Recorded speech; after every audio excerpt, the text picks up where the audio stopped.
team members had suggested that we maybe couldn't talk about. We've got 2 more tomorrow too. Okay. So, some of it might be good to talk about when we do the course, when the courses come up. But anyways, let's see what happens. Jess had said a few topics that come to mind as a newbie to this level would be analyzing a course and seeing a dog's line, and then mental preparedness for running these types of courses, and how to recover when things don't go as planned. So those are all really good things. I guess we kind of did that a little bit above. The last one. Yeah, I mean, like when we were watching the course, or watching the course being built, we were sort of talking a little bit, we were analyzing the course at that bit. Looking at dogs' lines. But I still feel we miss things, because then the white dog goes and then we're like, oh, yeah. Or then I go and then I'm like, oh, yeah. I don't think that last course was pretty straightforward. Well, I never thought that a dog would take the purple jump after the broad and then this did. That was the one We ones did I said talk. upstairs. I said, Yeah. a Yeah, dog we said- like yep. this, who just is so literal, Yeah. she will take that if I'm not watching and turning and giving her, I said jump. So jump is drive forward. straight. She did. Yeah. So, and then, She's but you very weren't literal. layering the red jump. You were going towards the tunnel, right? So then so I walked it with me going towards the tunnel. But then when I saw this do it, Kobe is also literal and he's very similar. Then I layered the red jump because I was I like, think okay, the he's, second time I didn't do it with her. When I did it with Profit, Yeah. I think analyzing the challenges is one thing, but I also think that a lot of the courses these days, you really have to, it's not about the dog's path anymore, it's about the dog's path and the handler's path. And I think I kind of said that up there when we were talking about how my dog, she doesn't like really me to be any closer than like 6 feet to her line. And so when I'm analyzing a course and I look at her path, I try and think about, like, for me to run in between the long and the red jump to the tunnel, that would be like, I would be veering in her space and she would want to go wide. So I obviously could train that so that she would be more comfortable running beside me, but that's something that you need to know about your dog. So if you think about your dog's ideal path and then you're trying to figure out where you should run, should you layer, should you not layer, should you come in closer beside them, or should you like converge on their line? You have to kind of really think about when you're going to do those things, because that's going to impact what your dog sees. And I think that's a huge part of analyzing. And then the second piece to that is, we know it's not always how fast you run, it's how early you leave. So you also have to think about, like, what handling in this section allows you to get on time for the next section. My own fault in the very first course with that weave one is I think that my idea of handling, of blinding and like bring her into the weaves on my right like that, it was a good idea in theory, but I didn't get there in enough time to let her check out the poles. It all happened too quick for her. So I should have probably walked that more, checked in with my little internal timing, because it wasn't about whether I could or couldn't do the skill. What I needed to consider is, what is the pace like? Because, and that's actually a hard thing when you start to be able to do lots of things on a course. Your options start to get bigger, which is great, but then the hard part is like figuring out the pace part. And like, when are you gonna get there? Does the cadence make sense? If you have a dog that like accelerates quickly, are you there to decel early enough that they actually can like see like, oh wow, you want me to go into a tight space in the poles? Maybe give her 3 feet to think about that. I gave her 1 foot and then she was like, oh shit, the poles. So I think that's sort of part of it as well, is like your running line, your pace, and then like being able to walk a course and like in your gut know whether you're on time, you're late, and are you on time and late because you're in the right spot, or could you like go over 2 feet to the right and change your timing that way, or not go so deep into a pocket and change your timing that way. It's so complicated. And I really think that understanding how your path and your line of motion is going to impact the dog and what they see or feel from that. Because I think sometimes we don't recognize that that's as when much. the layering comes into play, layer or not Yeah, layer. or we are too far off the dogs and they go into layering distance mode. Like, so knowing sometimes it's better to wait a you're not as fraction influenced. as well to before you leave, so it allows them to commit to the degree of turn you need versus if they haven't committed to that and you leave, sometimes they go off on this layering mode motion. because we do a lot of layering now too, right? So anyway, so I just think really understanding the impact of the handlers or your line of motion based on wherever you are could be different for everybody because we're not always going to be in the same spots with our dogs. So just recognizing that. And I think it's gonna be good for us to have conversations when we're trying to like work together to come up with handling ideas, recognizing that like, I'm never gonna make the same choices as Tiff in many cases, because our dogs run similar speeds, but their style of running is totally different. Yes. So like, she can go into places, also she's 10 years taller than I am. 10 years. You're taller. In 10 years. Yeah. But that you need to recognize that about 10 years yourself, taller. just because you see someone going in, that doesn't necessarily mean that's the right choice for you, or vice versa. If like a bunch of people are layering there, and you know your dog has a tendency to look at you more or peel in more, that's the difficulty about this. You have to be able to sort through the weeds and be able to pick what's right for your dog.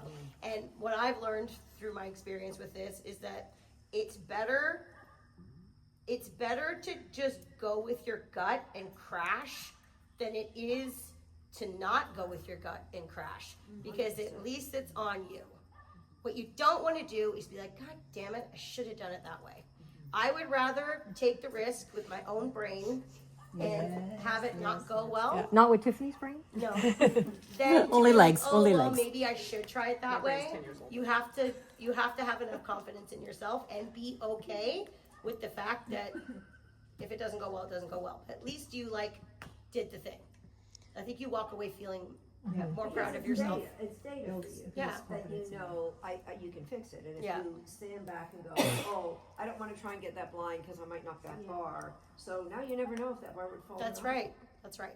Get in there. And I think being comfortable that your decisions might be quite different from other people that you see walking, because it's easy to get caught up in, oh my God, that person's doing like that. So is that person. Oh my God, so is that person. And then it's easy to think you might need to change your plan, but recognizing that you know your dog, Yeah. then you have to be, we were talking about that. You have to be confident. Especially the Europeans. The skills that my dog have are different than, or his strengths and weaknesses, I guess. And that goes to the style of dog running, right? So I think it's being confident that you can make the choices for your dog. Yeah. And that's the hope, is that by the time you arrive to this event, you are able to make those decisions. And maybe you're still on your way to making those decisions. Maybe that's something that you learn about events like what we're doing this weekend, or PhD trials, or whatever, your first time at Worlds or whatever it might be. But your goal is that by the time you go to a world event, you know yourself and you know your dog enough that you can make those decisions. You're not going there going like, oh, I don't know what's going to happen. Like, that does happen sometimes, especially if you go with a young dog, or you're not sure what your dog's going to do. Or there's a challenge we've never seen. But that's not, it's not always a nice feeling. If you have a dog that, with that energy level, that some of them, like Bissy, Yeah. she can just collapse and get flat. And so then, like, that's what happened in the first course. I changed my plan and said, okay, I gotta get her chasing me more. It's hard to make handling decisions. And if you have a young dog that goes high under that, then you have to change your handling so that, you know, you're not gonna be able to do a backside and take off, because that bar, they're just gonna claw through that bar. Totally. You're just gonna have to wait till they make that turn, and then, so then you're gonna be doing a lot more rear crosses than maybe that you had anticipated you would be doing with that young dog who went up a little bit higher. But you have to be able to know that. Yeah. Devil's advocate though is when you're walking a course and you see like 99.9% of people handling it one way and you're the only one doing it the other way. Yes. Yeah. You got That to happened a couple you days have to ago. consider it. One of the team members Yeah. was like, no one's going on that side. Yes. Maybe That's we should rethink this. Yeah, that's probably a little bit different Yeah. situation when majority But that happened to me this year in one of the courses I run in Portugal. I was probably the only person or one of the only people who chose that. Mm-hmm. And then I just was like, no, you just got to go with it. And I was right. There you go. And the judge, I have the video from Kathy videoing and stuff. The judge was like, yes, that's the way I wanted it done. That But feels good. That's Yeah. great. But the other thing I meant is that few weeks ago, you had really good observation on the when to layer, not to layer. And it was about using your visualization power. Yeah. That really made sense. Mm-hmm. Like, where are you going to really be? Yeah. Yeah. Yeah. That's always easier to do when you've been running a dog for a long time. That Yeah. you can kind of just like feel in your bones whether you're late or you're not late. And then on top of that, you also have to know that like if you're teetering and you're not sure you can get there in past, what has been the outcome? Like for me, if I'm not sure I can make a blind, but like I'm like teetering, I can make the blind. And I have to remind myself that when I'm battling myself, trying to be like, I don't know if I should go for it. I have to remember that all the other times I've asked myself the same question and then I went for the blind, I always got the blind. So buck up, go for the blind. No. Yeah. I get that question. Or vice too. versa. If it doesn't work out, then maybe don't choose that. But usually you find that our minds are right. There's something that's telling you to do that. Yeah. And just get it done, person. Yeah. I think when you're trying to decide dogs' lines, like it's an educational thing that you will just watch dogs take lines on a course that you've walked. Yeah. And knowing there are uneducated dogs taking a line versus an educated dog taking a line. So because a dog goes way out and lands on their shoulder doesn't mean that that was the line. That just shows that the dog's lack of experience, or they haven't been trained, or they weren't cued, the handler's body cues or verbal cues to turn. So, but that's the That's a best good way to learn lines is predict where dogs are going to land and what they're going to see when they land. That's why we need to know about lines, because we need to know what the dog is seeing. Lead changes. Right, and lead changes. Like, do they see a backside? Do they see a front side? And what needs to be cued to get the inside or the outside or the lead change when there isn't one?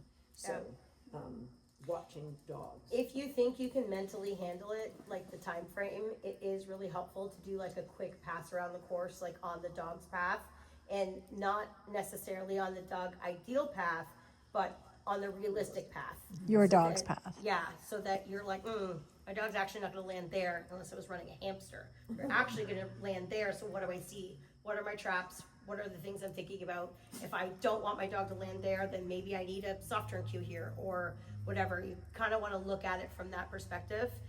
There's not always a lot of time to do something like that. And as you get more experience, typically you can do that without like literally walking the dog's path. But I've found that to be really helpful. Or if I'm like struggling with a section on course that I'm not too sure about, then I'll just quickly go and take a couple glances and like anticipate something that Jaakko from Finland did years ago, which really struck a chord with me, is he made a sequence, and before he ran the sequence, he put a piece of tape down exactly where he felt his dog would take off and land, and then he videotaped it, and then when we watched it back, he like got basically everyone but two places. Dog literally took off on the tape, landed on the tape. It was like, I was like, holy shit, that's how well I need to know my dog. Because if you have that idea, it will give you a better sense of when you should be giving your collection cues, whether you need V-sets, whatever it might be. But that was very eye-opening to me back in the day, that he could predict something like that, because I hadn't really thought about it that deeply before. And the opposite side of that, when I was teaching a class and I had people put tape down where they thought their dogs would land, and they were experienced people, and not one of them were within 6 feet. Really? Really? On a Wow. 180. On a 180. Really? Not one person was within 6 feet. So they all thought their dogs could turn so much better than they could. I was actually shocked on how badly the dogs turned out of the tunnel on that backside in the last course. Yeah, number 6. They all sliced very bad. Yeah. Other than I was Cove. surprised by that. Cove was the only one that set himself up for that turn. Jess. Yeah. Your dog. Your dog. I've worked very hard for that. Yeah. He was probably the only one. Yeah. Yeah. My dog would always slice an approach like that, for sure, which is why That's I chose the to do the front cross the bar I was and worried not about. the other way. Because I can manage her better that way. The other aspect of it, which I guess we kind of, do we talk about recovering when things go planned? We kind of talked about We that talked the about last time, recovering right? after the run, Yeah, right? what Like about, what, like, how to recover during after. the run. Do Yes. people have tactics or methods so when like I have none. shit goes. That's hard. Angry the rest of the run. Like, are you talking an error causing like a bar or refusal versus an actual I off think that's what course? you meant, right, Jess? Like if things sort Yeah, of fall off the rails, like how do you not make it go completely off? we're getting it back. Yeah. Like, I feel like when I started, like, it was awful. Like, you'd make like one mistake of a bar, and then the rest of the run would just go to shit. Like, there was no getting it back. I feel like it's better now. Like, Not me. practice, I kind of just try to like laugh at my dog and like push him away and just start going again Yeah. because of that. But I mean, there's a difference between like a local PhD trial versus like Yeah. here, I right? think a lot of people know when they're practicing, this is what I observe. When people practice and they're running a course, when they have a wide turn, or, they immediately stop and start again. So you have to practice recovery. Yeah. And I just don't think people do that enough at home. They want it. Or refusal. Even how we flipped the opposite way than you expected in And keep the going. first course, Yeah. and just keep like, okay, yep, but we're still going. Yeah. Like, save it, Yeah. pull it back together, and just keep going, Yeah. right? Like, it's not necessarily a fault, just was not what you expected, right? And you have to train yourself not to. I was irritated by that, but I've learned from doing it for a long time that I'm not going to be irritated when I get out of the ring. I can't like. I just got to move on. Next.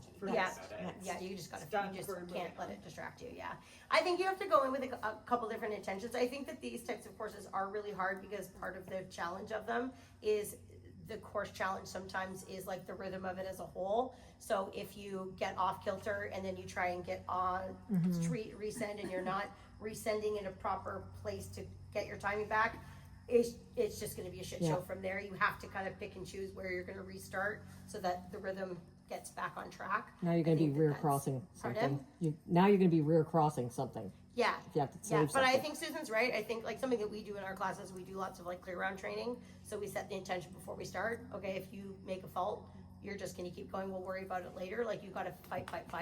I actually really appreciate doing like AAC regionals and nationals from way back in the day because it really trains you to like don't let 5 faults turn into 45 faults. Right, yeah. And I think I learned to run Yeah, like I that would from agree. those events as a kid because you just didn't want it.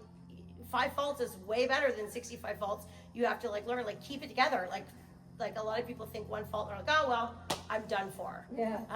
And you can't think that way. Yeah, you're not going to win anything if you get 5 faults at this event. You're not. You might not win anything if you go clean at this event. You have to be perfect, but you can't let the mindset be there. The other thing that I've really tried to do personally is if I go in and I am nervous about screwing up or whatever it might be, it's a finals. My goal at the end of it is when I leave, I want people to think that my dog and me look fantastic. So I will often, I've done this at many big events, US Open was one of them. I went in and was like, okay, if I fuck up, I am going to put on a show. I want people to think, holy shit, that dog is so well trained.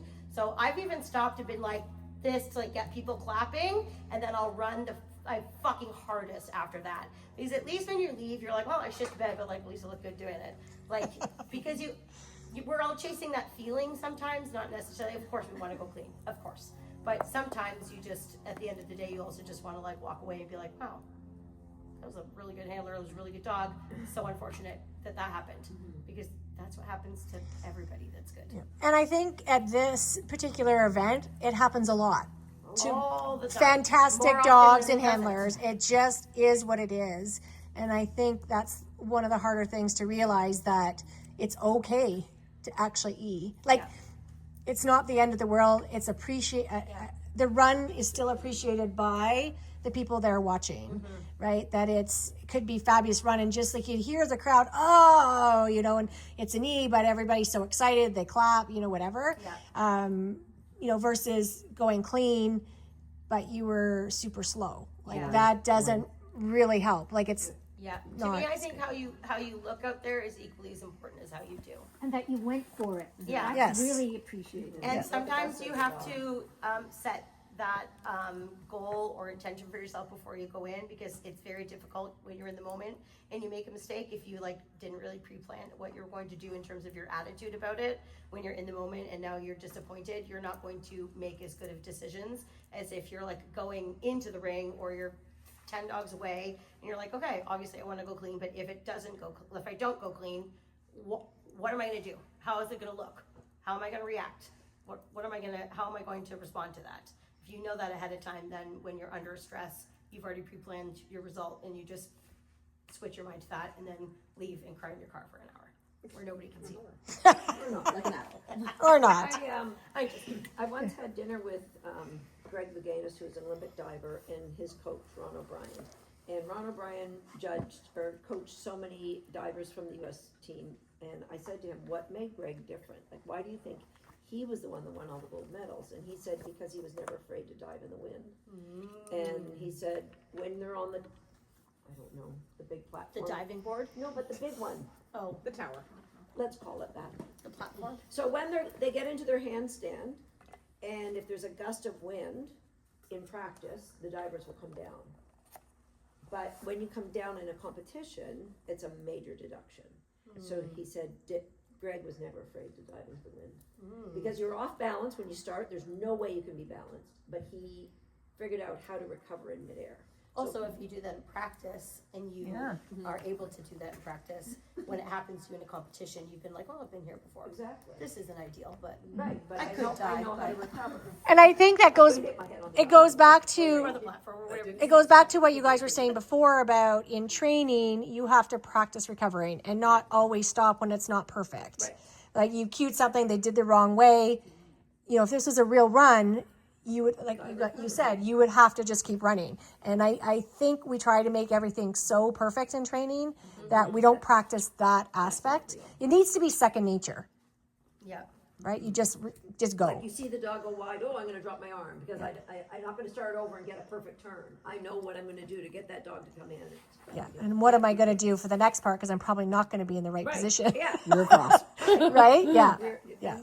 But you have to practice that so it becomes second nature. So you don't even have to really consciously think about it. Like you just react to be able to manage that error and continue. For me, that style of running is something that I will often transition to closer to an event. Yes. And like leading up to it, I try to be more of a perfectionist. I try to make sure that she turns the way that I want her to, she does her contacts the way that I want her to do, all those types of things. And then when I'm course running, so I will stop or correct, or I'll like put props in, or I'll do things that like don't let her rehearse doing it wrong. And then as I get closer to, I will shift to be like, well, we're not fixing that now, so we're just going for it.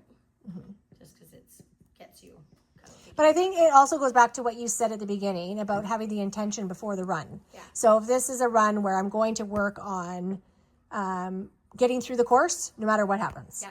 versus I'm going to run this hard, but I need to work on precision at the same time, right? So I think it's setting that intention before. That's why it's not always great when people are like, oh, well, let's see what happens. Yeah, no.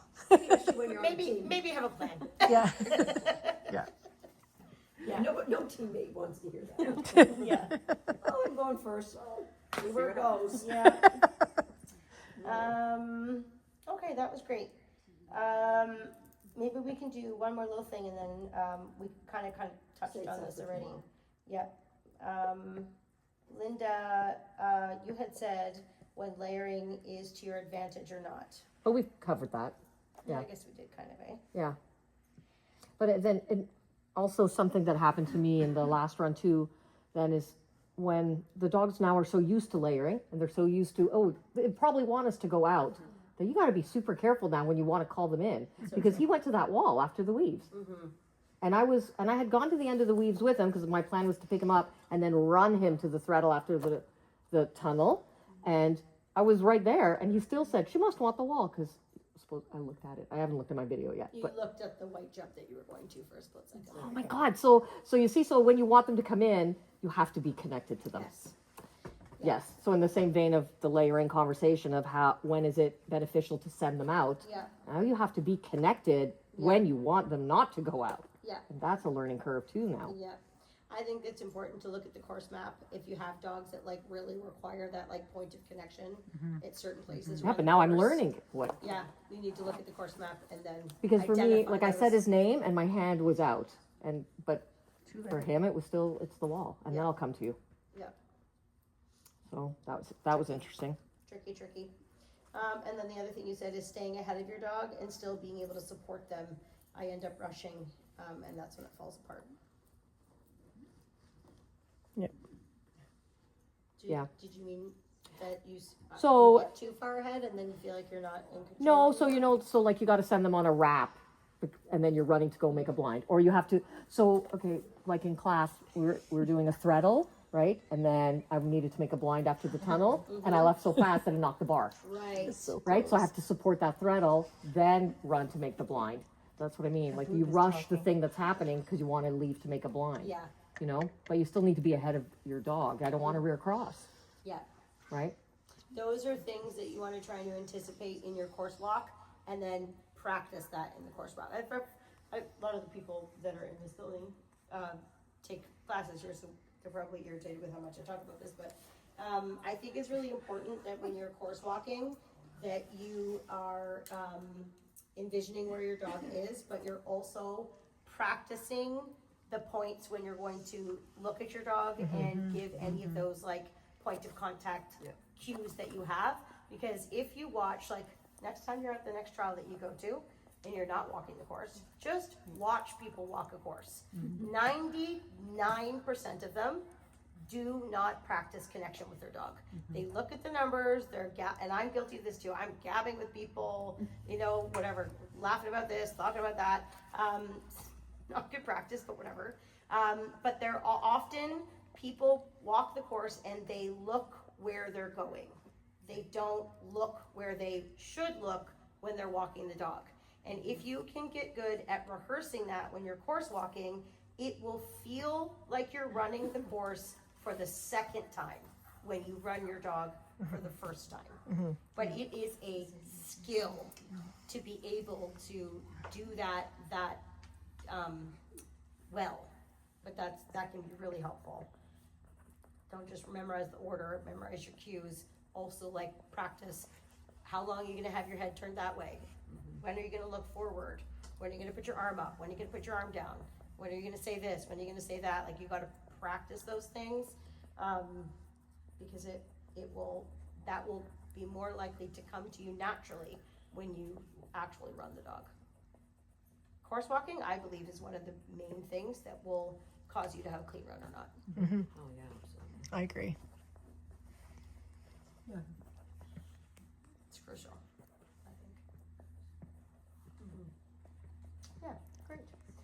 Okay. Maybe that's all for now. Yeah, I think so.